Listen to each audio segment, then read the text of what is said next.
Elle marche seule dans la nuit sous un ciel de minuit en suivant les lampadaires qui s'allument dans la rue. Tranquillement, elle reprend le même chemin qu'avant, des allées qui serpentent jusqu'à l'Odéon.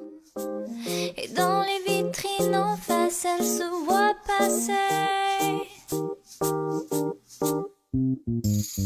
Dans les yeux de Marie, on voit la vie qui passe le jour plus sombre que la nuit. Bonjour tout le monde. Aujourd'hui, nous allons faire French Cognates. So today we're going to be doing French Cognates, which will be really useful for you as you start to navigate this amazing language. I try to start each lesson with a different French artist, just to give you access to different types of music that's out there, because it's a great way to reinforce your learning. And so the artist we heard today was Andrea Lindsay and Le Lieu de Mairie. So you guys remember, in each learning module, you have a cheat sheet. So which each lesson comes a cheat sheet. And if you follow along with this lesson and you fill it in as we go, you guys will find a lot of success when you go to do your quizzes. And so make sure you have that in front of you. It's just an easy way to keep track of what we're doing in our lesson today. So, allons!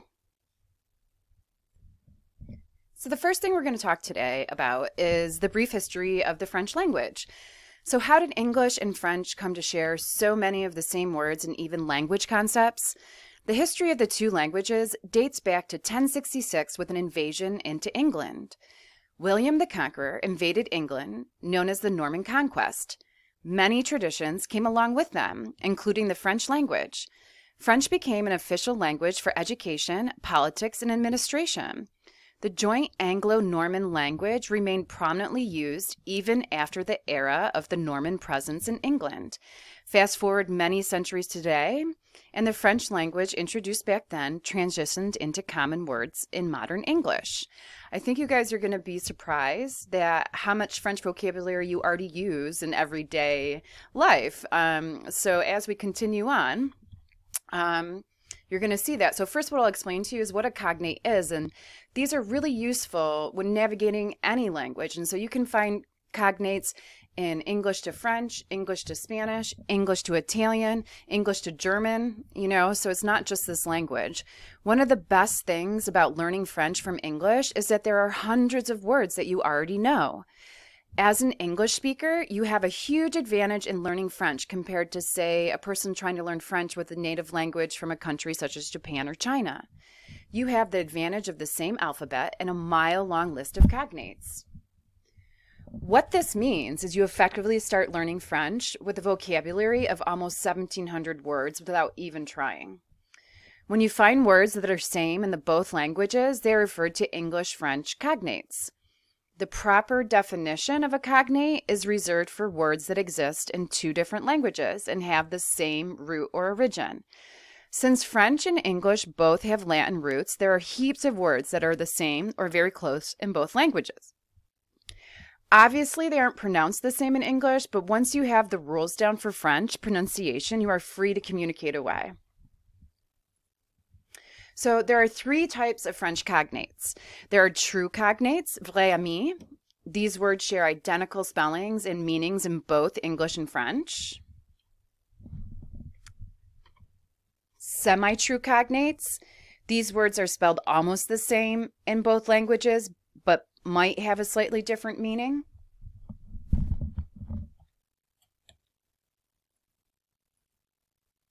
And you have false cognates, faux amis. These words have similar spellings in English and French, but very different meanings. And so these are the ones that might get you in a little bit of trouble. And so for the most part, the majority of the words will be helpful. There are a couple that you're going to have to be on the lookout for, but we'll go over some of those so you can see. So many French cognates share the following endings: sion, expiration, adaptable, accident, passion, vocal, collage, flexible, infrastructure, maximum. So as you can see, I underlined all the endings, and these are French words. And if you did not know that, right, just by looking at it, you could assume that they are English words as well. And so these are vrais amis, which I'm going to show you some more examples of true friends that look exactly the same, so there's no confusion. So an example, by looking at these are your French words on the left. If we were going to translate them, brillant, important, restaurant, évolution. So you can see, there is a great foundation of words for you guys to explore. And honestly, that's one of the hardest parts is memorizing words. And so if you already have this huge bank of words, it just makes learning the language much easier for you. So then you have semi-true cognates, and there's a couple of different examples. This could also include a word that is spelled the same as in English, for example, telephone, but there's an accent mark on the E. So you can still decipher what it is.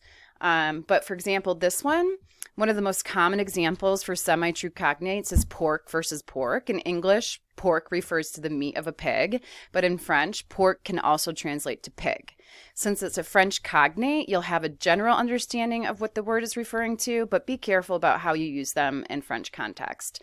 And you're going to find a lot of different things like this as you move along, a lot of different quirks that you just kind of have to navigate. And the most important thing is to have that growth mindset.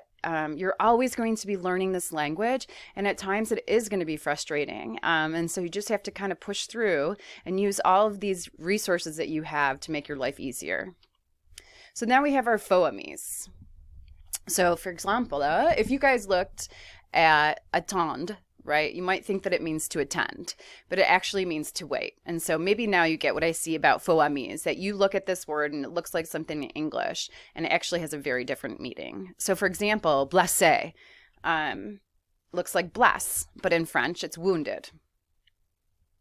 Journée looks like journey, but it means day. Passé looks like pass, but it means to take. So hopefully this gives you a good idea of what false cognates are. And, like I said, the best thing is have a growth mindset. You are going to make mistakes. That's just part of learning. And when you can have that idea that you will always be improving, it makes life much more enjoyable. So we're just going to do this little activity. So you guys have these sentences in your cheat sheets. So what I want you to do is just underline the words in the sentence that you think come from French origin.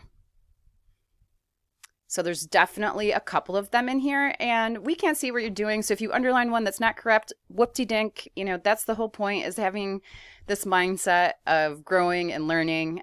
So just take a second right now to underline those words. Okay, so let's see how you guys did. So if you work in journalism, you might work in a bureau, which is an office, regardless of your profession. You likely use a téléphone and a calendar. A professeur helped you learn the skills you needed somewhere along the way. Perhaps you work for yourself and are an entrepreneur. So curious to see how you guys did. 1, 2, 3, 4, 5, 6. 6 words in that one. So here's your second paragraph. Regardless of your location, you have an address. Without question, you visit the pharmacie, banque, dentiste, and restaurant at times. Every city has a place where the police are located. So I hope this gives you a great idea of how many words are there to help you navigate this amazing language. Definitely use this cheat sheet to fill out your quiz for French cognates. If you have any questions, please don't ever hesitate to contact me. I am here to help you, and I look forward to a great semester with you. Ciao.